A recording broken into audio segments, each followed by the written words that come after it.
on YouTube. This is the last chapter of Violets on the Window by Vera, Lúcia, Marinzeck de Carvalho. It is all a story about a 19-year-old Patricia who died. She was a young woman. She was born and raised in a Spiritist family. So she was prepared to what would be in heaven. And this book is wonderful. It's all about her life in heaven, in the heavenly city, San Sebastian, which is above the city of the physical city, San Sebastian, in the Brazilian state of Minas Gerais. Just like there are heavenly cities above, I would think, most of our cities on earth. The city above Rio de Janeiro is called No Solar, not necessarily the same name. So for those of you who are new to Spiritism, it was first created by codified by Allan Kardec. And it is when I say codified, what I mean to say is that it was a series of questions, 1,019 questions that Allan Kardec asked the spirits. This was in the 1850s. He was not a religious or spiritual person per se, but then he went to, there was a big fad at the time in the mid-19th century of table tapping and communication of spirits. So he went, and all of a sudden he thought, well, this is strange. And then it was pretty frivolous, but then when he got there, things started becoming more serious. And then he was told that, yes, you have a mission. It's to codify answers from spirits. So he wrote a series of 1,019 questions, and he gave those questions to multiple mediums throughout Europe. And he did not codify those answers to those questions unless they were the same or similar answers. So therefore, this is not just based on one person talking to one spirit, which I'm not saying that's not valid, because you see a lot of books like that. People channel spirits. They get a lot of good information. But this is really led by the Spirit of Truth, as promised to us in the New Testament. Jesus said, I will send you a consoler, the Spirit of Truth. It will tell you many more things, and to paraphrase, and this is the response. Spiritism tells us that the messages and information we get from the spirit world is dynamic. It depends on the level of our culture and our technology of what they'll give us. That's why many people say, well, the Old Testament's full of terrible things, right? God would say, go attack that city and kill everybody in it, and punish someone if they didn't kill everybody in it. So that was pretty cruel. But then as the New Testament is more full of love, although there's many things in there that people can construe as not as what we believe in now. But one must say, the spirit world has told us they can only communicate to people and what they're able to accept, maybe move them up a little bit, but they can't radically change it. People understand that you cannot radically change people. So therefore, it was, the Old Testament was like directive. You do this, or there's going to be what to pay. The New Testament was more, okay, you need to be loved, you need to forgive. And that was a big emphasis. The spirit world tells us that the messages of love and charity and fraternity are eternal. The other messages were probably structured for the time that it was. And then now in what we have is the third revelation, which we call Spiritism. It's really telling you, okay, this is what the spirit world is like. This is why you're on earth. It's preparing you to really do self-analysis of, do you want to understand the spirit world? And in understanding the spirit world, do you want to improve yourself? Because that is the complete aim of why we're here on the planet of atonement, where we pay for our past wrongs, is to improve ourselves. Why should we improve ourselves? The short answer is, a spirit has immense power, more than you can imagine. They have the power of thought. In the spirit world, it's subjective. Here on earth, it's objective. A wall is a wall. In the spirit world, it's subjective. It's groups of spirits coming together, creating the environment. And the higher you go, the more you can change the environment. Jesus Christ and a group of spirits created the solar system, created the earth. That is how powerful you will be. That is what we're presenting to you today, so you get an understanding of why we go through these horrible trials. There's good times, there's bad times, but it's all full of stimuli meant for us to change our character, to throw out those primitive emotions.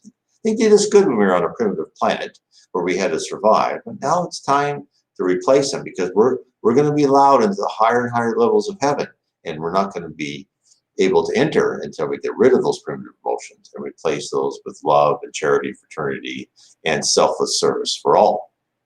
So let me start the last chapter, which is, of course, it's been a great book. So I recommend everyone to buy this book, Violets on the Window. This is chapter 27, Preparing to Study. As Patricia said, I was increasingly eager to learn how to be useful. By now, I slept only a few hours a day and ate very little. I had learned to absorb nutrients from the atmosphere and drank very little water. Let's talk about that. So we've talked about this before, but I want to repeat. And also, before I start, please hit the subscribe, hit the bell, and please hit the like button. It will help us with the algorithm. So she's saying, I slept only a few hours a day and ate very little.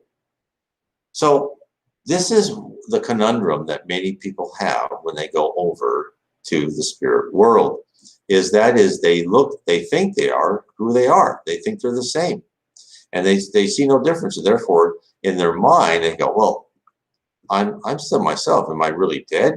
And I'm hungry, because you think you're hungry, and then you want to eat, but you don't really need to eat.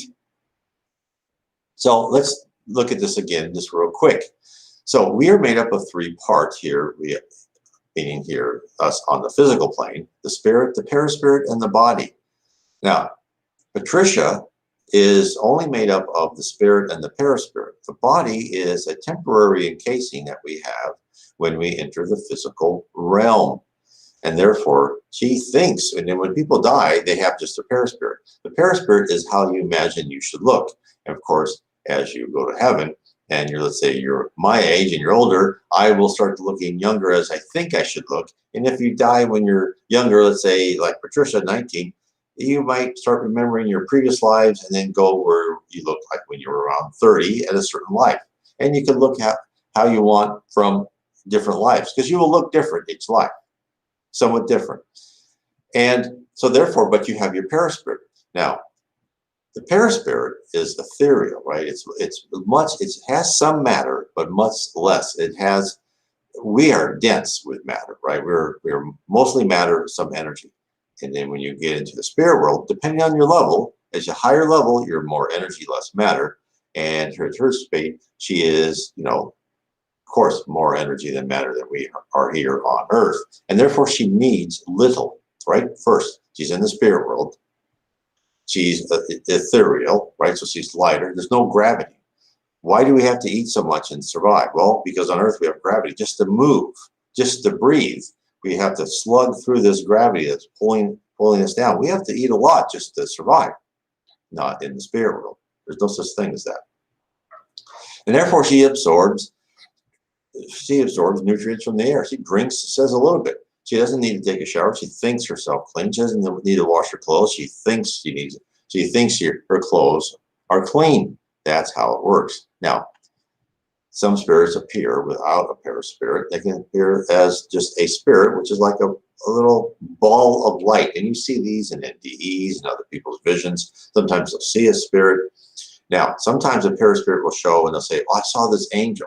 But that's because the higher level of a spirit will come, and they'll be hard for you to see them. Let's say someone like me from a lower level, because they reflect the love of God from the atmosphere, and therefore it looks fuzzy. But if you're on the same level as that angel per se, they would look perfectly normal. So let's want to make sure we went over that. So a few days before Christmas, I completed the course on how to feed myself, which was very effective. The water here is different, magnetized. I feel it as perfumed. I've always liked to take mini baths. So in this course, I learned how to create cleanliness in my body as well in the clothes I wore by applying hygiene with my mind. Not having to eat gives one so much advantage, like not needing to use the bathroom. There is no need to urinate either if one does not drink water in excess. I like that very much. I'd started to live spiritually. The impressions of my carnal body and its needs were being mastered. So Again, this is something that people ask. They go, well, I like to eat. That's one of my great pleasures in life, and yeah, mine too. But what I tell people is that, yes, you like to eat, and it's important to you now because it's a little bit of unadorned pleasure in your life, in this hectic life where you're trying to survive and make money, feed your family, whatever, right? Then it's a pleasure. But it's just like when you were a child and you had a toy, you didn't even think that you were hungry until someone reminded you that, oh, you need to eat.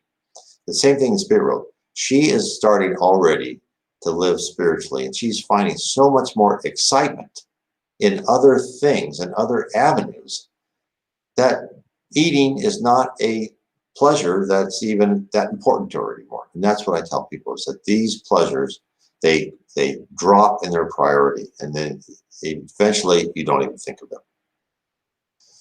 I'll carry on.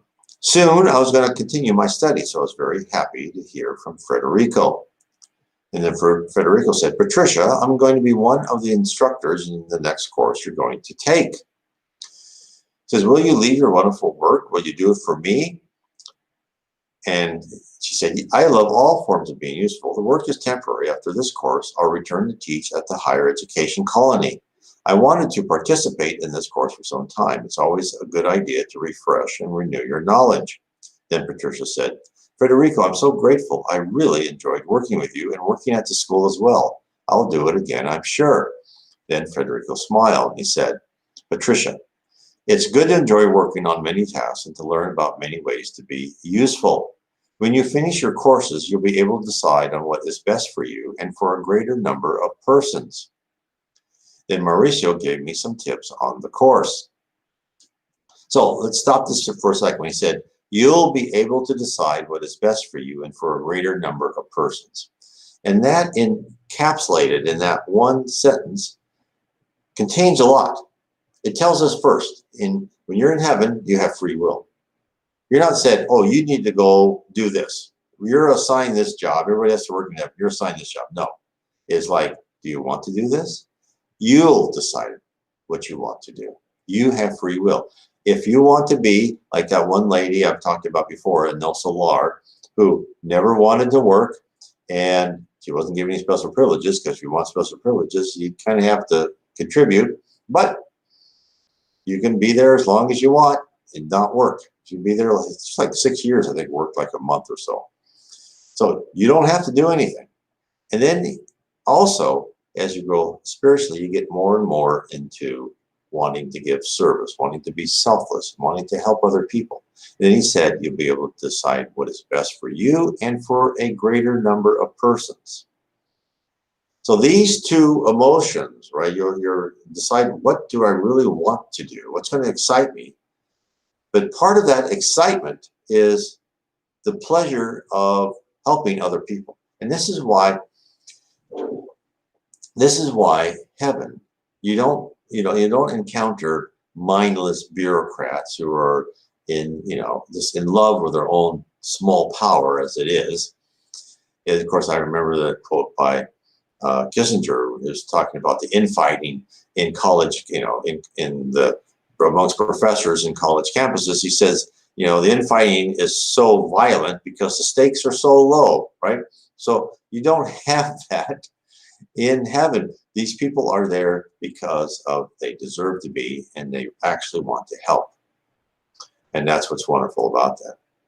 So then, Mauricio gave me some tips on the course. He said, Patricia, you'll live temporarily in the residential section of the school, a part designed to students registered for this interesting course. In this course, you'll learn more about the spiritual plane.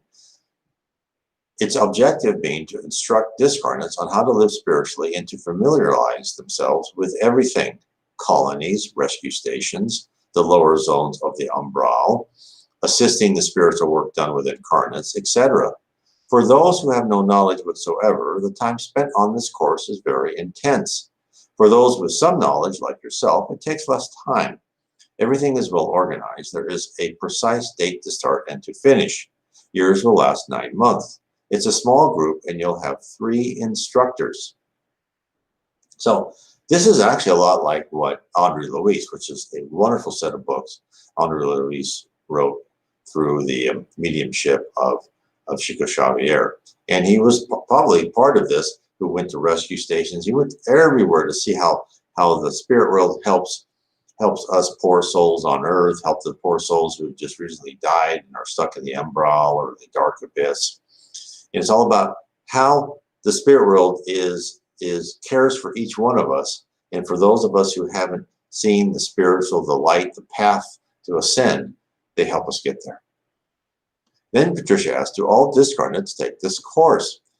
And he said, well, they should, or it would be the ideal if they did. Unfortunately, the percentage of those wanting to learn is small.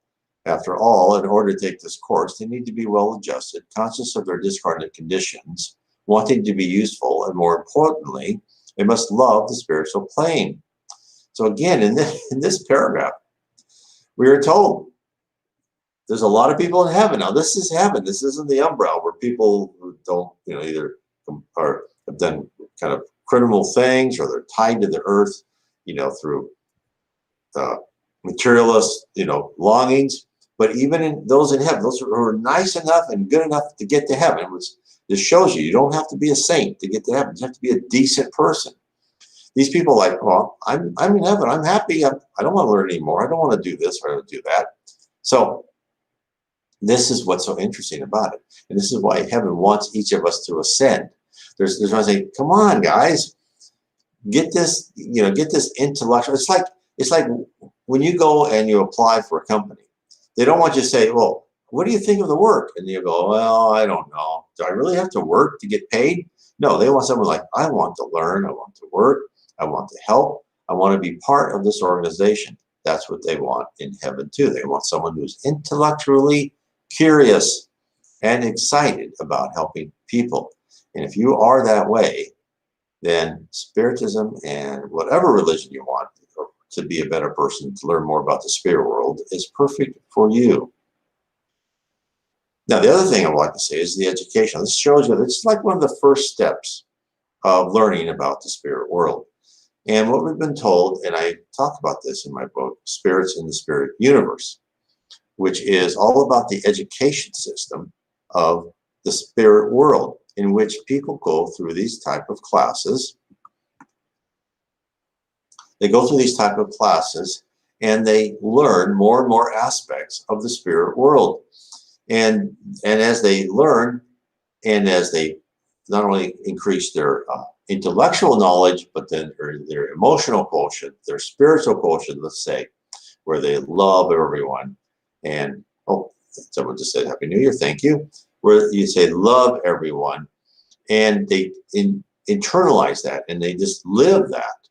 Then they can go from one level to the next. And as you go from one level to the next level in heaven, you actually become transformed. You become more energy and less matter. You become more and more, given more and more responsibilities and tasks to do to help others here on earth to ascend.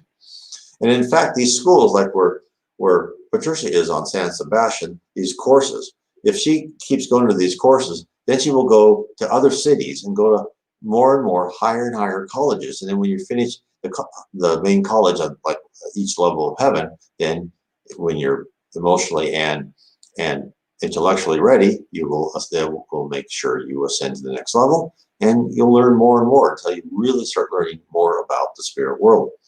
What we're told is this goes up to the 10th level. Now, when I say the 10th level, the spirits who talked to the Reverend G. Bao and said, look, this is an arbitrary numbering system. Other people have other numbering systems. There's no right way of numbering the levels of heaven. So this is our rough estimate for you. So, but at the 10th level, those are the levels surrounding the earth. So if you look at the earth as a ball, then you look at, within a concentric circle, then within that circle, those greater and greater circles, those are the higher and higher levels of heaven. If you want to look at it, it's kind of in a physical model. Now, and in actuality, of course, it's all data, right? And we could exist all in one like space, and yet your parameters and where you can be and where you can't be are changed. But let's look at it as a physical model. It's easier for many people to grasp. On that 10th level, you're working, you're helping people on earth. But then after you graduate from the 10th to the 11th level, you really become a productive member of society. You will start being sent to help other people on other planets. You'll help form other planets. You'll help guide the evolution of animals and plants, or the geography of planets. You will really start to be an important, productive member of the spirit society. And of course, the spirits say, even and beyond that, we don't know how many more levels. And they said it goes from the objective, which is here on earth, to the subjective, which is the spirit world, to the sublime. They said, look, you have 3 dimensions plus time in the physical world. You've got 4 dimensions in the spirit world. It goes, who knows how many more dimensions you go to? They say we don't know where it ends. So the good thing is there's a lot to explore. There's so much. I mean, there are galaxies and universes and dimensions we can't even see, races and cultures and people and histories and all sorts of things that we don't even know. There is, it kind of makes like Star Trek look like a cartoon. There's so much to explore, and you can go there by the speed of thought. The higher and higher you go. So anyway, I just want to make sure that then if that interests you, and you want to look at what your capabilities, what your attributes are, then the spirits in the spirit universe would be, as my book too, would be a good book for someone to check out. Now, so we go on. So he just said it was, they would be nice if everyone did, but they don't. Then Patricia asked, who will be taking this course with me? And he said, well, the group is excellent and you'll like all of them. You're the one who passed over most recently. The others have been around here for years. Some are guardian spirits to incarnates or aspire to be.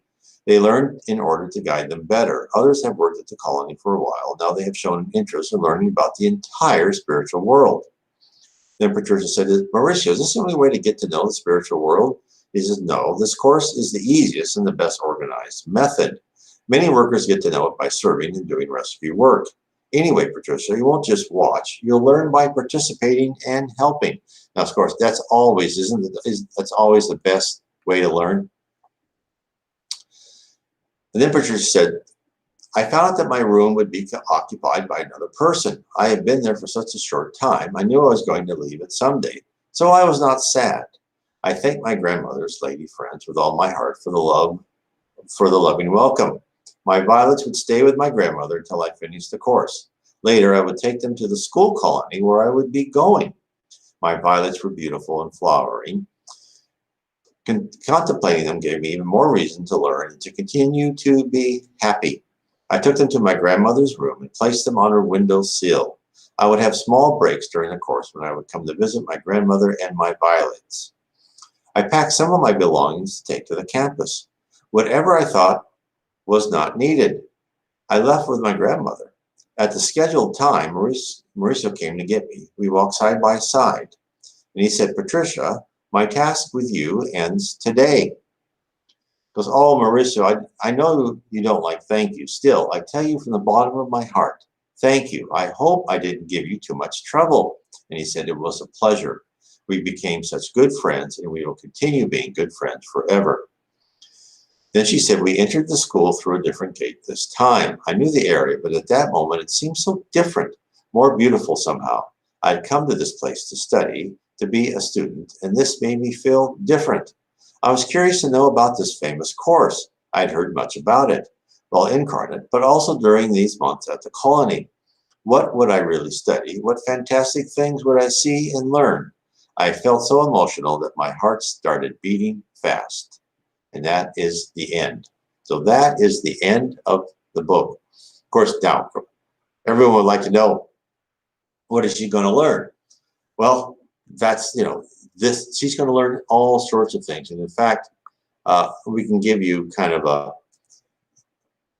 preview, right? So in the book, in the messages by Spirits of the Reverend Val, he was talking to his mother. And she was learning about the spirit world too. What did she learn? Well, they had groups of them come together and they learn how to create with their mind. They gathered together and the instructor said, okay, create a statue of an elephant. And there was like 6 or 8 of them, right? And they got together and they created a statue of an elephant. And they said, it came out all strange, but they were learning to create with their mind. It came out all strange. Some of it looked like a statue. Some of it looked like alive. Some of it looked like a mammoth. You know, it was all over the place. And then they said, okay, now create like a orange tree. And because this time we were better because we talked about it beforehand. And then, so they're actually learning how to take universal fluid, which is the building block of everything that our universe is created from, which I kind of equate to string theory. If you want to learn about it, I talk about this, is everything's connected, vibrations and harmonies, and to take these universal fluid and put them in different vibrations and densities and flows, that's how you get every atom and molecule, everything, every material in the universe. And then they also had this device where they would say, this is the kind of density and harmony of what you're creating. This kind of shows you, so you can use your mind and then you can see what you've created, kind of like the ratios of what you've done. I don't know exactly how to explain it. I'm just trying to interpret what I read. And then she went to places like colleges where they explored different colors. And of course, like I told you before, there's colors and hues that we can't even detect. We can only detect about 1/8 around us, different sounds, all about, and then these inventions and these things that they look at, sometimes they'll send to other planets because they're not, like different colors are not pertinent to Earth, and these colors wouldn't be effective or even being seen here on Earth. So these are things we learn. These, when he said that you'll go down to rescue stations, there's like what Andre Luis did. They're on the umbral, right? So the umbral was where people die and they go and they're not into heaven yet. Just look like tide, like Andre Luis when he first died. He went to the umbral, wandered around, wasn't a great area. And then they have these rescue stations and they're like little fortifications. And some of them will actually be forts. They'll have defense mechanisms. Like Andre Luis went to a place called Manson Pass. They actually had kind of like electrical cannons that kind of shock people because they don't kill anyone. They just like shock them and kind of make them go out for a while and then they leave. So they're actually attacked because you've got, you know, the umbral is not full of zombies walking around. It's more like warlords and mafia bosses who control little makeshift cities. Not very pretty, but they make cities. They have mines, they have industry, they have slaves there. You don't want to be there, you know. It's not a nice place, but they're down there. And then when people are ready to say, I don't like this place, I need to, you know, get somewhere better. I need to think about not myself. Then they'll go at these, what they call them rescue stations in the lower levels of the umbral, or whatever level of the umbral. They will take the spirit away from these warlords and these gangs, or if they're wandering around by themselves, and they will help them. They'll help them recuperate. They'll give them magnetic passes. They will really try to tell them, okay, this is what you're going through. And you think you're in pain because your mind is, right? They'll start telling them, you're more than you know. You know, your mind is really controlling what your body's doing. You don't need to eat, right? They're probably not ready for that because they'll give them food because they'll think they need food. They'll bring it up gradually. There's even rescue stations in the dark abyss, down in the depths of what you'd call a purgatory, right? There's no hell, there's no eternal, you know, punishment. That's all, you know, because the way the spirit world fights evil is they use evil, right? If you're a pickpocket or you take advantage of people, well, you're right there with other people like you. And you find out it's not as pleasant being with people like you as you thought it would be. It's pretty cruel. And so they'll take these people and they'll get them out and they'll start retraining their minds. So, okay, come on, get rid of those primitive emotions, get rid of those feelings of revenge and hatred, and start thinking a bit about more advanced emotions, helping people, love, charity, fraternity. So it's all, you cannot believe, right, the amount of effort that is made to take us stubborn, not too bright humans and try to make us a nicer person. And it's really, this is what the plan of atonement's for. It's telling us, look, it's time to take those primitive emotions out, the thirst for revenge, the malicious gossip, taking advantage of others, and replace them with love and fraternity and being honest. And that's why the more we can practice that here on earth in our physical bodies, and this isn't easy, right? Anybody with any type of a job knows you can't be honest. You cannot be perfectly honest in most workplaces. I'm not going to say all, but most workplaces. And, we've all been there, right? Sometimes you take advantage of your customers. Sometimes you have to do things you don't want to do. If you're in a manager like I've been, where you say, hey, it's time to review people. You've got to give terrible reviews for 10% of your people, even though you don't think they're bad and they're useful. You still got to fire them. These are the things we all have to go through. They're horrible. And, I did what I had to do, and I felt horrible about it. I'm so glad I'm not working now. I'm much poorer on my small little pension, but I'm much happier because I don't have to do that. I don't have to be cruel to people. I don't have to partake in those type of things. But we all have to survive, and you just try to help those people through as much as possible. It's not nice. And, but that's part of our course going through life, is learning how to handle these difficult positions and situations and trying to be as kind as possible. This is why at one stage in my life, when I was younger, I was really striving to go higher and higher, because look, the rewards for being in that higher executive level are huge. Stock options, you get more money, all that. But as I got to that position, I was stressed. I did not like myself. I didn't like anything about me. I didn't like playing these dramatic situations to make myself look better and taking advantage of others. I was a mess.